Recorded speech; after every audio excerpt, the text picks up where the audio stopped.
Hello, everyone, and welcome to the Real Watchers stream for October 17th, 2023. My name is Garrett. And I'm Adrian. And as always, we're back to talk movie news, reviews, and so much more. I almost had a stroke while talking about that. But before we dive into anything, Adrian, how the heck have you been over the last week? I've been good. Work's definitely been entertaining. All my new stuff going on, but just busy, but good busy. So finally coming out on the other side of it. How about yourself? Yeah, it's been good busy for me too. Not really, a whole lot going on with work right now, but what was awesome is I'll talk a little bit later when we go over stuff we did over the last week or watched or whatever, but I did my brother's bachelor party over the weekend. So I was in Las Vegas for 3 days. So, but yeah, for those of you who are joined already, thank you so much for joining us. Looking forward to having you. Before we dive in, we're getting awfully close to that Glizzy competition. We're at 83 subscribers now, Adrian. I can't wait. We jumped from 75 last week. So thank you for anyone who has subscribed. We very much appreciate it. And after 17 more people, you'll see us shove hot dogs in our faces. So perfect. It's going to be great. Also, the 150 films that remind me why I love film video has now hit 3,000 views, which is on the absolutely way. Nuts that we've actually hit that much. So thank you again for supporting it and watching it. But Adrian, let's go ahead and dive into the news today. And we're going ahead and start off with one of the biggest stories this week. And that is that the SAG-AFTRA talks have broken down. The AMPTP were the ones that called off the talks because they thought that the Screen Actors Guild were being too demanding, not easy to work with, which kind of took the SAG Guild by surprise because they thought it was going rather well, which is just unfortunate because it's going to draw this out a lot longer than it needs to be. Yeah, I mean, it's always unfortunate to hear, especially after successful talks. Everyone was really hopeful for this, but I mean, they just got to keep working at it. Hopefully they can come to an agreement. Yeah, 100%. Hopefully we can get this resolved soon because they've said that the Deadpool movie is really risking not hitting its deadline now because of this. So, in kind of interesting news, Disney's new short, Once Upon a Studio, features new Robin Williams lines with no AI used. These are pre-recorded audio. That's cool. I'm just not sure why that's like a highlight. I feel like that's cool. It's a highlight because in an era where that would just easily be done with AI, and that was the big concern that a lot of people have right now, they actually just used old lines. And it was the estate of Robin Williams was okay with it. And so they moved forward with it. So I think it's just kind of refreshing to see something nice where it's not like AI being used to replicate the voice just yet. I mean, they did that with Carrie Fisher, right?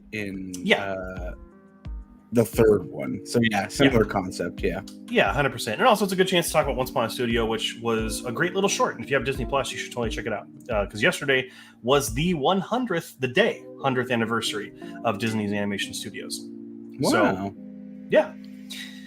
Next up, Ari Aster's Midsommar and Beau is Afraid were influences on Killer of the Flower Moon. Martin Scorsese has just recently said both of those films, Mr. Aster's work, have been direct influences on Killers of the Flower Moon in terms of its pacing and its art direction.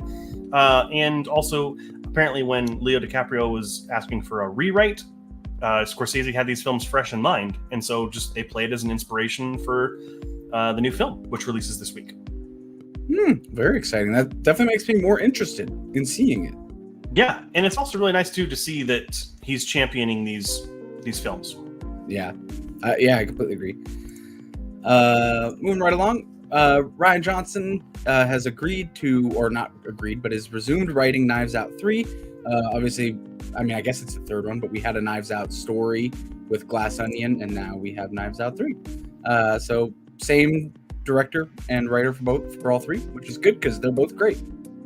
Yeah, 100%. Really looking forward to whatever it is. I think that Knives Out 1 was a great film. I thought Knives Out 2 was a lot of fun. Maybe not as good as the first one, but hopefully Knives Out 3 can be just as good and have 3 good movies in a row. They're not going to complain with that. A trilogy would be great, yeah. Yeah, because I think the universe, they could really go anywhere with it. It's like a modern Hercule Poirot with kind of satire elements. So, hey, it works. Next up, this is kind of funny. Winnie the Pooh Blood and Honey was accidentally shown to a class of fourth graders. If anyone didn't see this story, apparently because the film is unrated, it was available to be selected by the kids in this class for their movie, and they picked the wrong one on accident. And what's really odd is that the teacher let it go for like a full 20 minutes. And now there's mental health counselors and all this for the kids because it scarred them. That's just hilarious. I'm sorry. I think that's super funny.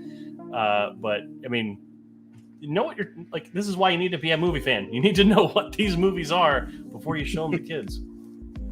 Also, whenever you see a headline of anything accidentally being shown to fourth graders, I get worried. But luckily, it was just a movie. So, yeah, and luckily it was inappropriate, but also appropriate to an extent for what could have been shown. Yeah. And moving right along, Martin Scorsese's next project is The Wager, and will star Leonardo DiCaprio. So, some big ones for Leo coming up here, kind of back to back. Yeah, and this is kind of on the heels of Martin Scorsese announcing a couple of projects. Not only is he working on this as his next film, he is doing another film based on Jesus Christ after meeting with the Pope, and a third book project. He's actually going full steam ahead on all these. He said that he's like kind of hit a point where his life is like, you know what, I just got to make them, and I like as long as I can. So that's a respectable position to have. I do really enjoy the thought of him meeting with the Pope and then going, I don't think there's enough about this guy. We got to make another film. No, has anyone else heard of this guy, Jesus? I got to make a film. we got to let more people know. I mean, it's weird. In not related news, director Henry Selick, the original director for Nightmare Before Christmas, is pondering a Nightmare Before Christmas prequel. Now, this franchise is already huge. It's got a lot of product out there and merchandise. I think that doing it as a prequel and not a sequel is a great idea if they do end up doing it. But yeah, just kind of some cool potential here. I think it'd be super fun if they just called it The Nightmare. And because the first one is The Nightmare Before Christmas and the prequel is The Nightmare. There you go. But I don't know. This fits into my thing. Like, I'd rather get a new, cool Tim Burton film. Like, I don't know if I necessarily need a prequel. I love the movie. I've seen it exactly once. But I just don't know. Let's make it a little bit different. Let's do The Nightmare Before Arbor Day. Maybe that's what it needs to be. Honestly, I feel like the horror movie we're getting Thanksgiving is the prequel that's already out. There you go. And moving right through them, Best Buy will stop selling Blu-rays and DVDs in 2024. This one's pretty big news. Even if you don't follow movies exactly, you probably got a notification about this one from your news sources. This is a pretty big deal. Physical media on its way out, which, interestingly enough, in lieu, Netflix is opening retail stores. So very, very interesting combination of events going on here. Yeah, I think this is a terrible idea. As someone who collects movies, I need locations. I want to go out and purchase them and not just order them online. And Best Buy has really good exclusive steelbooks for those people who collect steelbooks. Now they're not going to be doing them. They may do them online, but at least they won't be doing them in their physical stores anymore. Which is tough, because that's a big selling point for physical DVDs and Blu-rays. Is like, I look at it and I'm like, whoa, that's cool. Huge. Sometimes I don't go look them up on my own. But that is unfortunate. Speaking of nothing in particular, I was going to say unfortunate. Apparently, Jason Momoa has reportedly been cast as Lobo in James Gunn's DCU. This is pretty awesome news. A lot of people really want Jason Momoa to play Lobo. I think he'd be a great fit for that character, especially after his performance in Fast X, apparently. Very in line with the character. I mean, it's a great way to keep an actor that if DC respects him and likes him a whole lot, it's a great way to keep him around in a whole new universe. Yeah, I think it almost gives or can give like a new life to his Aquaman character. Just kind of a lot of similarities in terms of like the look, but I feel like a new character to play in that role. And I think that could be potentially even more successful. So yeah, I'm all for it. I think he's got the look. Yeah, I mean, I think it's just great casting. So yeah, if it's true, it's only rumored right now. In the SAG Guild, we can't announce any casting. So yeah. But speaking of Aquaman, Aquaman 2 has reportedly had 20 different scenes removed. You've heard. There you go. I mean, cool. Yeah. Apparently, only two of them had Amber Heard. I would have expected more to be taken out regarding her, but I don't think she's been cut out of the film, right? She's already in it a minuscule amount, apparently. Yeah. So, kind of interesting there. But apparently, this is after bad test screenings with audiences. So, maybe that's what had an effect on it. But surprise, surprise. Yeah, we'll see. Speaking of surprise, or lack of surprise, Markiplier was apparently slated to appear in the Five Nights at Freddy's film, but couldn't due to scheduling conflicts with him making his film Iron Lung.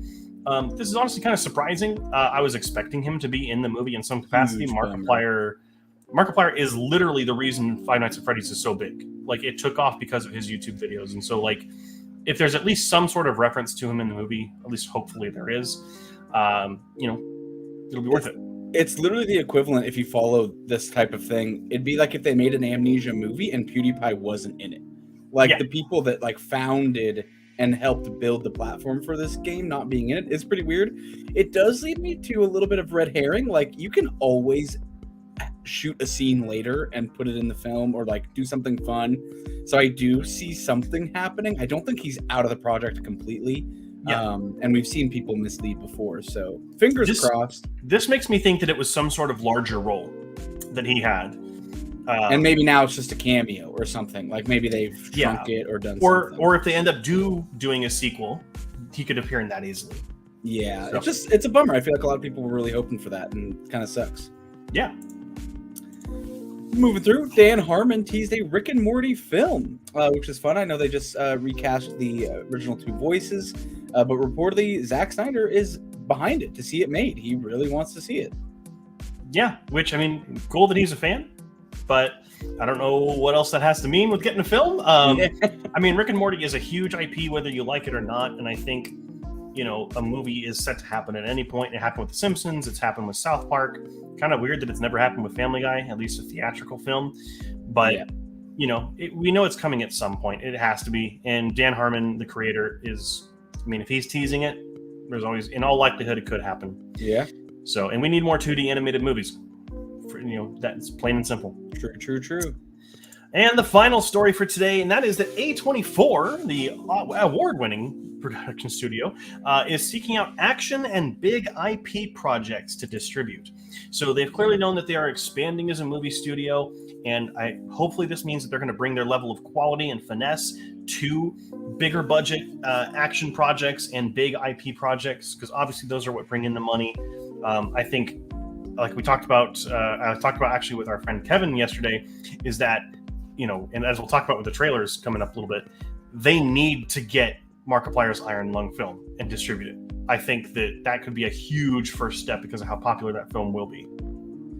I agree. Yeah, I think that is a good first kind of film. I just don't know if that's the big IP projects they're talking about. Like, I don't think Iron Lung is a popular IP yet. I'm thinking more like the action kind of horror demographic. It's certainly like big IP projects. They obviously, any studio wants to have their own MCU, something that's going to make them the billions of dollars. And I think that A24 now starting to secret out, now that they're a established studio or a production company, is pretty big. I feel like they have a huge branch already with Everything Everywhere All at Once. I mean, you can literally, olive branches are sticking out of that thing left and right. You could literally set any film, as long as you star one of the characters, it can work just fine. Yeah, and I mean, we all need to make sure that Ke Huy Quan gets more work. That's exactly. He's the best part of season 2 of Loki so far. So, but that is going to be it for the stories this week. And we did have a single comment that came in during the news segment. Our friend Jose. So the teacher's an idiot. Yep, plain and simple. I mean, if I was a parent, I'd say get them out of their job and they shouldn't have it anymore. But as the person who finds it funny, sure, maybe give them a slap on the wrist. They're an idiot. But that is it for the stories and for the comments for that section. Let's go ahead and move on to the trailers for stuff that came out this week. Adrian, did anything stand out to you this week? I know there's one that I think stands out to you. Oh, interesting. I'm curious. Obviously, the Iron Lung trailer. I'm really excited for the movie. I am going to say that I didn't think the trailer was as cool. It was very like artistic and stuff, and that was very cool.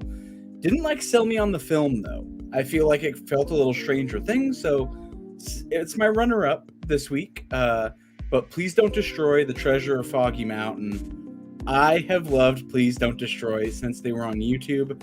They now made it to SNL. Actually, they just premiered the new season, and Please Don't Destroy actually got a title card for the first time, which is more than like, oh my gosh, at the Digital Shorts crew. What were the Andy Samberg's crew? The Lonely Island never even got like a title card, and Please Don't Destroy it. So I think this is so funny that they're getting a full-length movie with an insane amount of cameos in it, and it looks really funny. Actually, it looks like comedy kind of getting a little bit of a revival. So I'm excited. Gotcha. That's exactly what I knew you were going to pick as your top for the week. For me, it's going to be a tie. I think Iron Lung, as someone who's watched a lot of the game, that whole speech is like directly from the game. It's perfect. For sure, yeah. And the visuals I thought were really cool too. So apparently that's how Markiplier probably got the eye infection from all that liquid blood. I read those comments, yeah. But also, what I will say is my trailer of the week for like that's an actual trailer and not just kind of like a hype piece was American Fiction. I think looks hysterical. I don't know if you saw the trailer for this. It's basically this writer, this black writer who is writing like regular books, something that's a little bit more educated and something that's better. But then his publishers ask him to write something that's more stereotypically black, and so he makes a joke out of it and makes it as bad as possible, and it ends up being a huge success. And it's got Jeffrey Wright in it, Issa Rae, Sterling K. Brown. It looks like it's going to be an awesome film, and it's a first-time filmmaker, and it's getting some awards attention. So definitely looking forward to this one. I do also want to point out and give an honorable mention to The Iron Claw. Didn't make my top, but I'm definitely interested in that movie. I think it looks super fun. I love, I always forget his name, but Lip from Shameless, and then also from The Bear on Hulu. And Zac Efron looks like he did a full facial transformation for this role. I mean, it looks pretty up there and like an interesting story. So shout out to that one. Should be. I'm actually very interested to see how that one's going to go. But we actually do have in this list a nominee for worst film of the year potentially, and I gotta say, Candy Cane Lane looks awful. Like, I didn't, or maybe I did see it. I think it's I saw an Eddie an Murphy ad for it, holiday yeah. movie, and it looks like one of his terrible movies, like the Pluto Nash, the Norbit style films. And I'm hoping it's okay. I want the guy to have a career comeback. He already kind of has with My Name is Dolomite and all that. Hopefully it's a little bit of a comeback for him, but it doesn't really look like it. I think it's tough because I just don't think that. I think humor is faster than Eddie Murphy. This is probably super controversial to say, but I feel like his type of humor just hasn't translated into the 21st century very well. Like in the way we live now in humor, I just think it's just not funny. And I think he can be, but I think you're right. I think it needs to be the right projects and framed in a certain way. I think going straight for like Eddie Murphy comedy movies just isn't going to cut it anymore.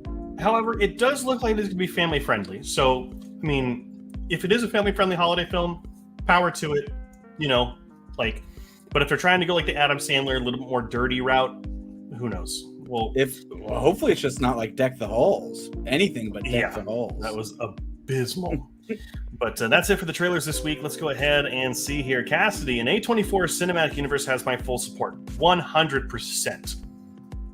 I want an A24. I want A24 merch. That's all I want. They sell merch. I know. I want it. I'm just speaking fact here. And then Cassidy also says, "Please Don't Destroy deserves this." I mean, I've only seen one of their shorts, and I can tell you they definitely deserve something bigger than that. So, like, they are so funny. They are the best thing about SNL. They are so good. The best part of a sinking ship. I mean, hey, at least part of it's got to stick out of the water, right? It's actually, I feel like it's really making a comeback. I feel like a lot of people watch it again. Well, we'll see. Well, at least they're back in the studio with the writer's strike being over. So. Yeah. But that is it for the trailers coming out this week. So let's go ahead and change gears a little bit into the films that I watched over the course of this week. And I didn't have a lot of time this week to watch film, especially with the bachelor party this weekend, but did have a couple that I checked out. First up was Adam Sandler's Click from 2006, giving it a 40 out of 100.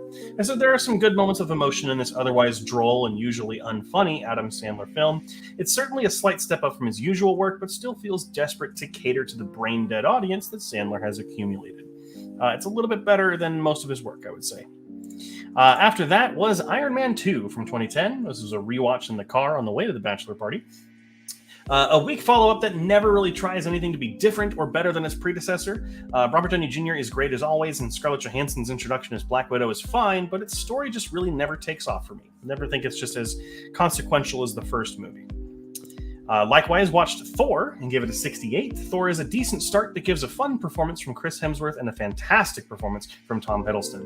It's pretty formulaic in its plot, but manages to provide enough spectacle and visuals that it just makes up for it. And after that was Thor: The Dark World, easily the worst film in the MCU so far. I don't care what anyone says.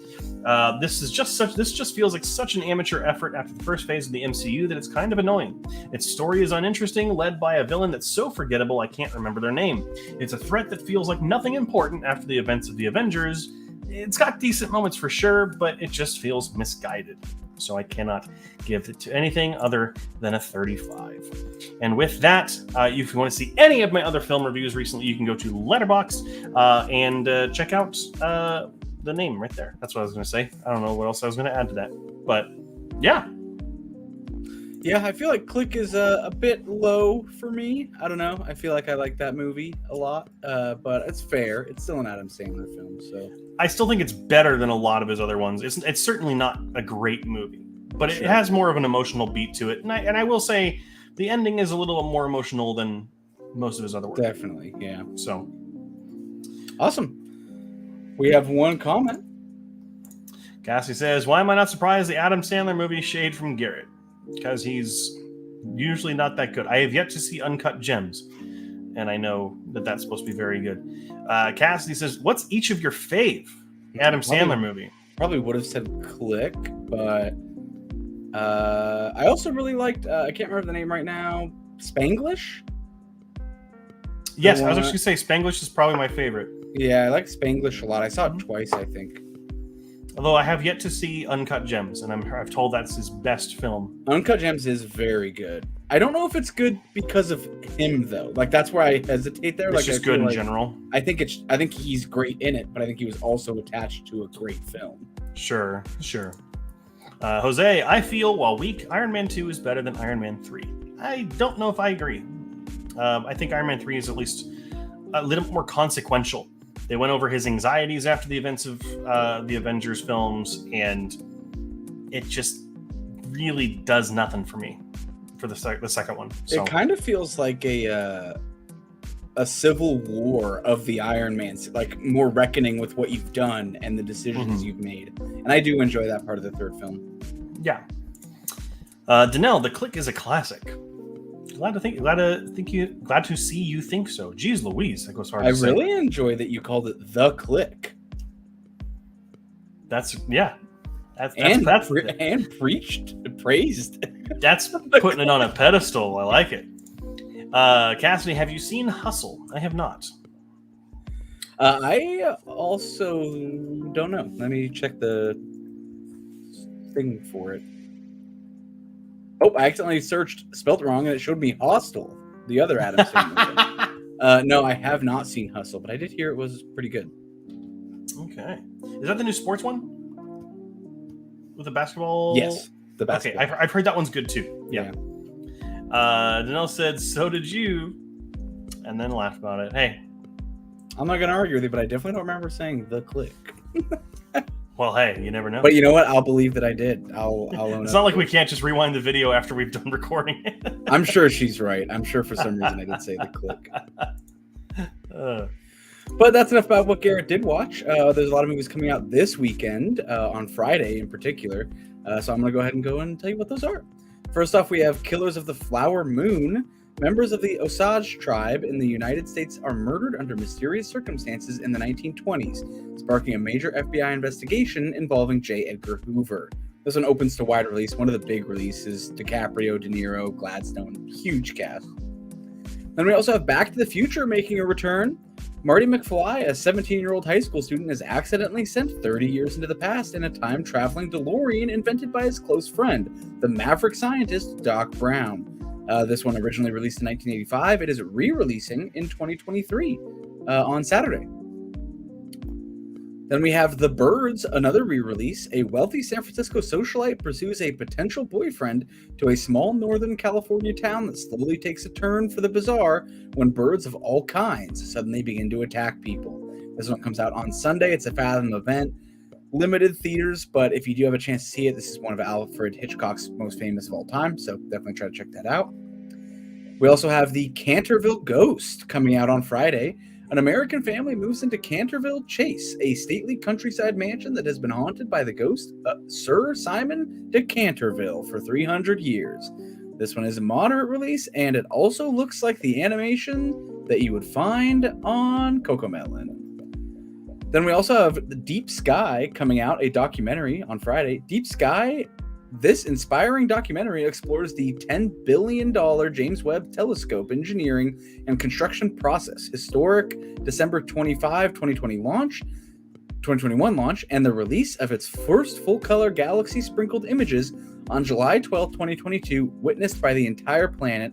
And if I could correct the way that they wrote that, I would, but I can't. I know. And it comes out in to limited release on Friday. Then talked about this last week. It had limited release, but it is going a little bit more expanded this week. We have Anatomy of a Fall, a French film. A woman is suspected of her husband's murder, and their blind son faces a moral dilemma as the sole witness.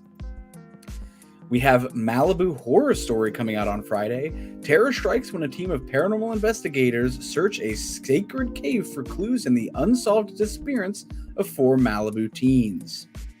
Then we have The Other Zoe coming out on Friday. Zoe Miller, a super smart computer nerd who is uninterested in romantic love, has her life turned upside down when Zach, the school's soccer star, gets amnesia and mistakes Zoe for his girlfriend. A classic conundrum. This one comes out on Friday. You can check it out. Then we have Butcher's Crossing. An Ivy League dropout travels to the Colorado wilderness where he joins a team of buffalo hunters on a journey that puts his life and sanity at risk, based on the highly acclaimed novel by John Williams, not the composer. This one comes out on Friday. And then some smaller ones. We have Soulmates coming out on Friday, following Allison and Jason, 2 unsuspecting strangers who must find their way out of a nightmarish maze where they are forced to get into as part of a twisted new dating service created to help them find their soulmate. Then we have Kill Her coming out on Friday to limited release. Maddie and her friends go on a weekend trip to the woods to plan Maddie's wedding.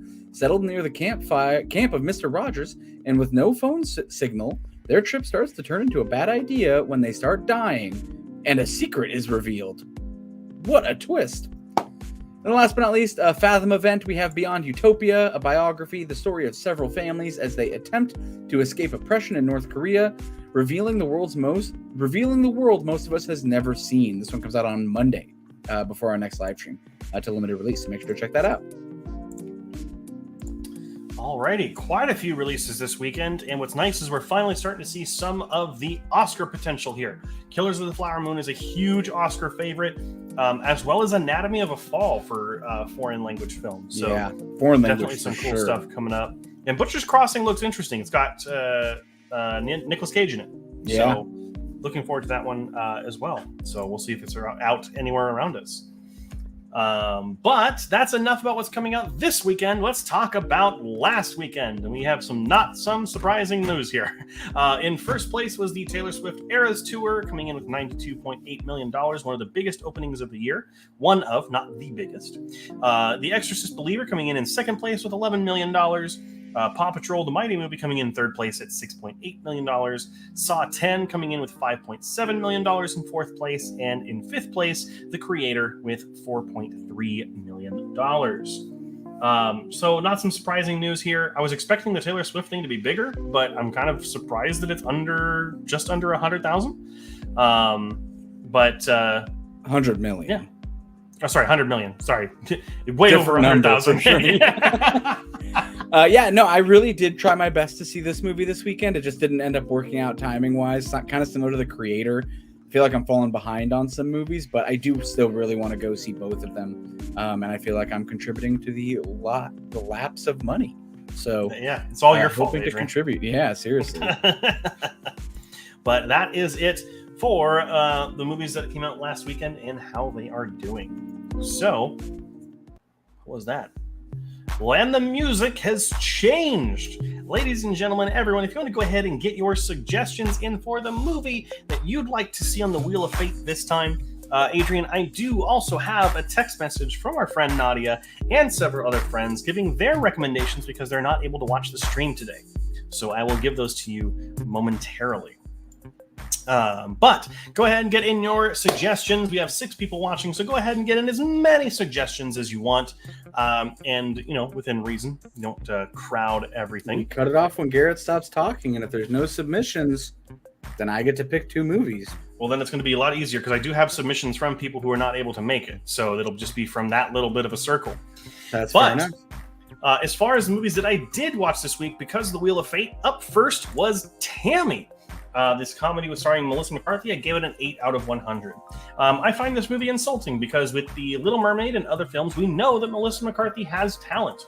It's wasted on the films that typecast her and preyed on her appearance. This film isn't funny. Not a single laugh, breath, or snort escaped my body. It's cringe, pure and simple, and just has no redeeming qualities. Pity points awarded to McCarthy and Susan Sarandon because they deserve better. That's where it gets its points from. Next up is Lights Out, a surprising movie in my opinion. Gave it a 60 out of 100. While it's heavy on the jump scares, which are typically lazy, here they work because of the nature of the villain or the creature or the antagonist. It's actually inventive and it's really cool to watch. I just wish that everything outside of the main villain, so the main characters, the side characters, and everything were just more interesting. This film just, the storyline wasn't that interesting with the main characters and their familial problems. Other than that, the movie was really inventive and really cool looking. Still a fun time and is definitely getting added to the playlist of Halloween movies for sure. Actually enjoyed that far more than I thought I would. But Adrian, if you want to go ahead, I have a couple of submissions here that are also being said for the wheel. First up is the movie Hellfest from our good friend Nadia from Horror and More. Also, if you have that one in there. What is it called? Horror Fest? Hellfest. We also have Seed of Chucky has been recommended. Okay. We did Bride of Chucky last week. Seed of Chucky is this one. And then Halloween 3, Season of the Witch was another one that was recommended by Nadia. And then we have 2 submissions from our friends over at Fans of Something. The first one from Haley is Terrifier. Okay. If you're able to get that one in there. And the one from Eddie is The Wicker Man. And that would be the original, not the Nicolas Cage one. All right. And then we will cut off submissions. I'm just typing the last ones. Once I catch up, it's over.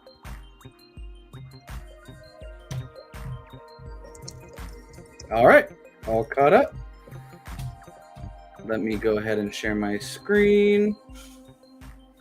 Sorry, Cassie, that last one will not make it in. We've already cut it off. Alrighty. Right.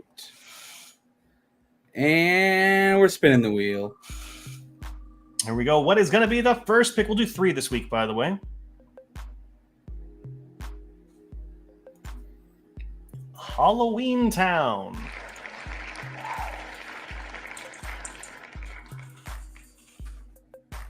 Not familiar with Halloween Town. You're not familiar with Halloween Town? Oh, great. That's the craziest thing you've ever said. You don't know what Halloween Town is? Nope. The Haunting of Sharon Tate. Alrighty. There you go. 2 films. We're going for a 3. third one? Let's do 3. And Joe's pick, submitted by Danelle, Lords of Dogtown. Alrighty. So we had Halloween Town. And then we had The Haunting of Sharon Tate. And I'm just gonna do Lords this of to be happy for all the winners because everyone's listening.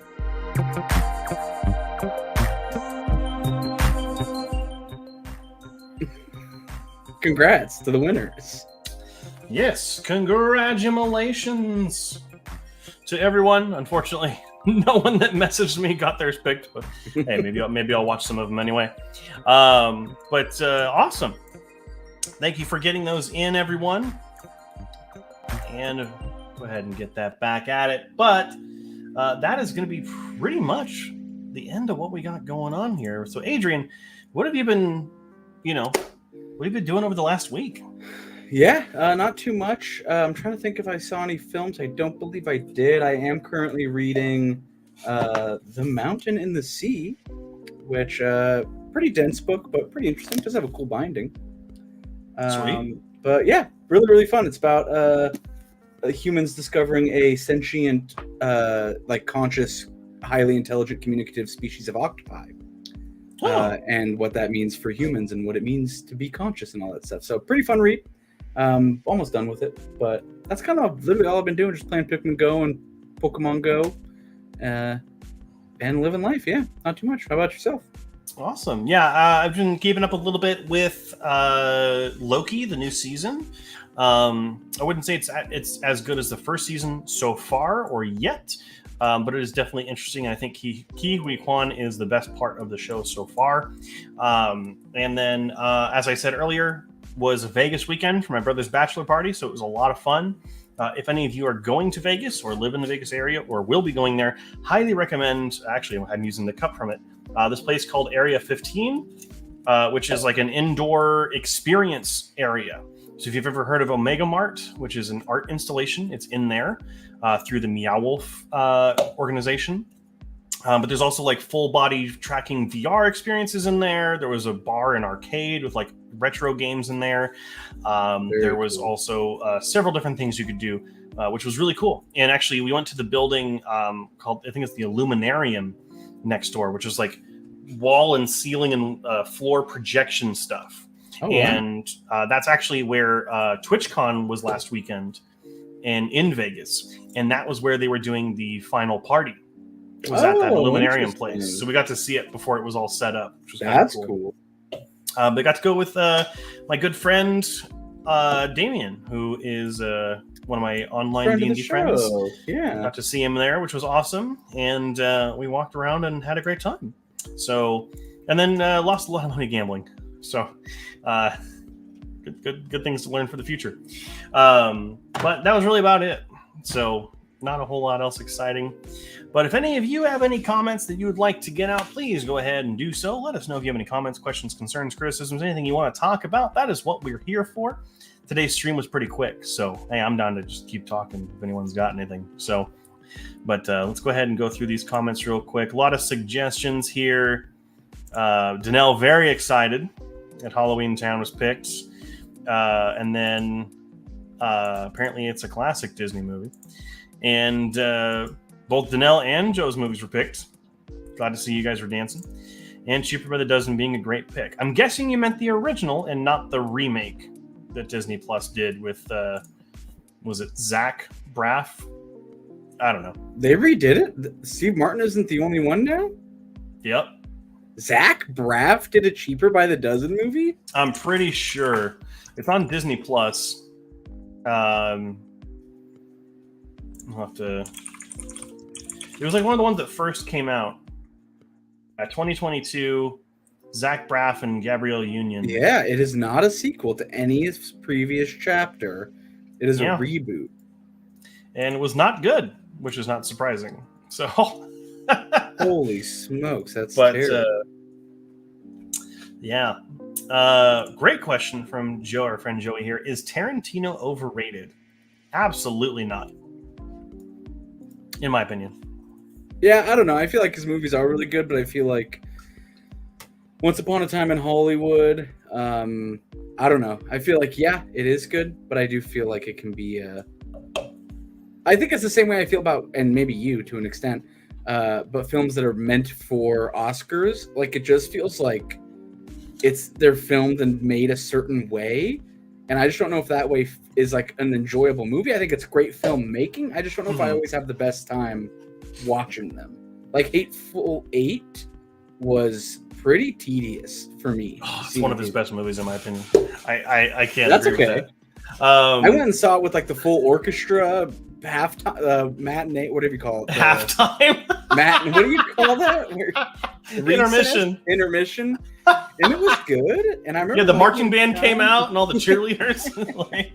I would say I think the way that fans treat him can make him overrated. But I think like if you're just into film like casually, like you go see the big movies like MCU and things like that, but you're not like super into film like maybe I am, like Tarantino's a good bridging point between like more artsy independent films or higher concept and more blockbuster. I think he's probably the most artsy director that's widely accepted. I agree with the comment that is later on from Senior Fro that I agree with being niche is the thing. I just don't think that like I'm always in the mood or down to go see a Tarantino film. Like I definitely need to kind of be like thinking about doing it. Also, I mean, he has made films for both, right? Like Hateful Eight, Reservoir Dogs, those kind of movies are definitely more kind of artsy ones. Whereas like Django Unchained and Inglourious Basterds still have those artsy touches to them, but they're more like action films. So like he makes things for everyone, I think. Danelle, didn't know there was a remake, Cheaper by the Dozen. Yeah, it's unfortunate. And then there were 2 remakes, I think. I thought the Steve Martin one was a remake too, but I could be wrong. Oh, is there an original? There may be. Sure. Cassidy, I didn't realize I was 30 seconds behind this whole time. Womp womp. Sorry. I'll have to check back to see if I won the ticket this week. You did. The Haunting of Sharon Tate was Cassidy's submission. Yeah, you did win. So congratulations. Congrats. Any other comments, questions, concerns? Go ahead and get them in. We love talking. But while they do, Adrian, where can people find us online if they don't follow us already? Sure. Real Watchers, pretty much anywhere. That's REELWATCHERS. Real as in the film reel. Watchers anywhere. Instagram if you want to chat with us. If you're watching us on YouTube right now, we go live every Tuesday. We have our Real Watchers Movie Club where Garrett and Kevin go over the IMDb Top 200 list in detail, one movie every single week. That comes out on Fridays. And then Garrett also posts a lot of really cool video essay style things about film. And the most recent one actually just passed 3,000 views. So by far our highest viewed. And we're almost at 100 subscribers as well. So hit that subscribe button. If you're new here, we will be doing a hot dog eating challenge, very movie related at 100 subscribers. And if you're watching us on Twitch, just make sure to give us that follow. Again, we do go live every Tuesday. But if you don't want that additional content, that is all held over on YouTube. And if you are on YouTube, one more time, you do have our backlog catalog for all of our podcasts that drive back from prior to being Real Watchers. So if you ever want to wonder, like, if we say we've watched a movie and it was on the podcast, you can actually still watch all of those and listen to them. They are still in existence, just on YouTube. Yeah, absolutely true. Also, as Adrian may have mentioned, we do have our movie club show that goes live every Friday. This week, we are watching the murder mystery classic, Seven, which is very exciting. So make sure you are on the lookout for that. And the week after, we got a very shocking movie. It's not really that shocking, but we'll be checking out Psycho the week afterwards. So kind of keeping it a little more Halloween themed around this time of year. But that's some really exciting stuff we got coming up. So awesome stuff. Cassidy says, heck yeah, baby. Congratulations on winning again. And then Danelle says, yay, Cass. So echoing our sentiment to say congratulations. But that's looking like all the comments are kind of slowing down a little bit. Adrian, any plans over the next week? This weekend? I don't know. I think we've kind of penciled in potentially doing a Paddington double feature, but I'm not sure. Trying to show Joe and Danelle those movies, but schedules haven't lined up, but that does sound pretty fun. Are you going to make homemade marmalade sandwiches? That would be the way to go. We maybe, but we are going to put a red top hat on the screen, and anytime someone wears his hat, we have to take a drink. I wish I was there. That sounds incredible. But awesome. Yeah. As for me, I think I mentioned it last week, but tomorrow I will actually be at Halloween Horror Nights Universal Studios in Hollywood with our good friend Nadia from the YouTube channel Horror and More, as well as her boyfriend Kevin, who is the co-host of Movie Club. We'll be there. And we'll also be there with Eddie and Haley from Fans of Something, the YouTube channel. Go ahead and subscribe to them if you haven't already. They have some awesome content as well. and there'll probably see some video content from them over the course of the next couple weeks. And then Thursday night we'll be going to Not Scary Farm. So it's going to be just a horror-filled week, which makes sense because it's spooky month. But other than that, I'm going to be dead by the weekend just because I'm going to be freaking tired. My legs will probably fall off. So, Yeah. But that's all I got going on. So anyhow, that looks like it's pretty much about it. Starting to taper off a little bit here. So we'll go ahead and end it for the night. Hopefully you all had fun joining us today.